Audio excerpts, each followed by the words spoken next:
Hi guys, today I'm here to do the last 10 books tag. This was created by Mark Nash. I wasn't tagged by anyone, but I've been seeing this around a lot lately and I've been really wanting to do it. I actually was going to do the Booktube Booker book tag, but I realized I don't really read a lot of new releases, so I couldn't answer a lot of the questions. I also know that I am really behind in a lot of tag videos and I promise I'm going to catch up next year, but I've been really wanting to do this tag, so I thought I'd do this today. Okay, so the first question is the last book you didn't finish. That was For Whom the Bell Tolls by Ernest Hemingway. I've actually started this book twice, but I haven't been able to finish it. The last time I read this was actually for this book club that Barter Hordes is doing, where he's reading a classic every month. And Ernest Hemingway is one of my favorite authors, so I really wanted to get to this one. Unfortunately, I had to return the audiobook to the library, so I didn't finish this. So I do plan on picking this one back up soon. Next is the last book you reread, and that was A Christmas Carol by Charles Dickens. I reread this every year at Christmas. I like to listen to this one on audio because it's read by Tim Curry,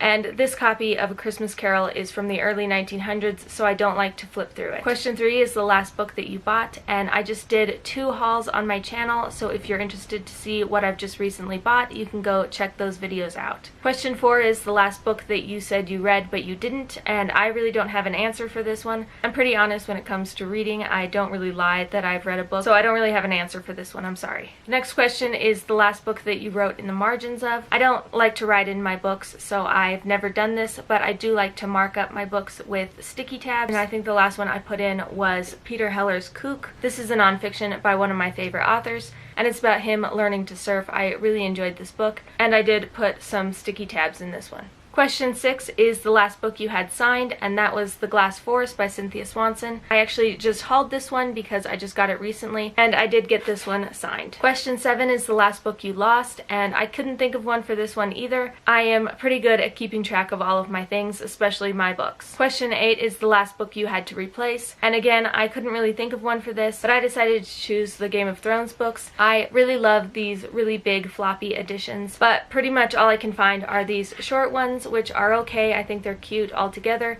but anytime I find a big floppy one, I replace the small ones. Question 9 is the last book you had an argument over, and I really couldn't think of one for this one either. I don't really argue over books. I do disagree with a lot of people on how they feel about books. So the one that came to mind was The Vegetarian. I didn't really argue about this one, but I don't really agree with anyone's opinion on this. I still don't understand why people love that book because I really hated it. And question 10 is the last book you couldn't get a hold of, and that's most books from overseas, whether it be Japan or Korea or England. I really have a hard time finding those kind of books. I know Wild Reads used to talk about a lot of books that I couldn't ever get a hold of here, and one of them is Normal People by Sally Rooney. Everyone has been talking about that book and I can't find it anywhere in America. I suppose I should just order it and have it sent to me. Okay, so that was the last 10 books tag. Let me know what you would have answered for these questions, and I will see you guys next time. Thanks for watching. Bye!